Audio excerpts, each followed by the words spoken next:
Ating oras, alas 12 na po ng tanghali at para sa ating balita sa oras na ito, ikinagulat ni Senate Committee on Health Chairman Senator Bongo ang kanyang naungkat sa pagdinig ng komite kung saan napag-alaman na hindi lamang sa mga private hospitals may utang ang PhilHealth, kundi pati na rin sa mga ospital ng gobyerno. Base sa datos na nakuha ni Senator Bongo, umabot sa 15 billion pesos ang utang ng PhilHealth sa iba't ibang mga government hospitals sa buong bansa. Tanong ngayon ng senador sa PhilHealth, kapag apektado ang operasyon ng pampublikong ospital dahil hindi sila nababayaran, saan patatakbo ang mahihirap na mga pasyente? Sa committee hearing, muling ginisa ng Senator Go ang PhilHealth na muli namang nangako na hahanapan ng solusyon ng problema sa mga utang nito sa mga pagamutan. Sa kanyang official social media account na special series na Bantay PhilHealth, pinapaalala ni Senator Bongo sa publiko na bantayan ang mga pangako ng PhilHealth at huwag papayagan na mapako ang mga ito.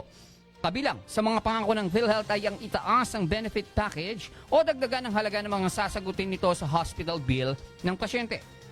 Panawagan pa ng senador sa PhilHealth, gamitin ang sobra-sobrang pondo nito sa mga programang malaki ang pakinabang ng mga mahirap, katulad na lamang ng kanyang proyekto na Malasakit Centers. Tiniyak naman ni Senator Go na hindi niya tatantanan ng PhilHealth bilang bahagi ng kanyang pagsiservisyo. Narito ang bahagi ng pagdinig. Malaking tulong po ito na hindi na nila kailangan pumunta pa ng regional offices, provincial offices para humingi sila ng tulong, and inilapit na nga natin yung serbisyo sa kanila through the one-stop shop. One-stop shop lang naman po itong Malasakit Center.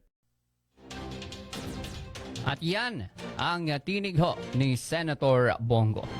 Yan muna ang balita sa oras na ito na hatid po sa atin ng fanside ng Nangan sa Candaba. Mula po dito kung saan lagi kayong kasamang 103.1 Newsline Central Luzon. Ito po si Joe Salazar. Kasama ka, ikaw ang bida. You just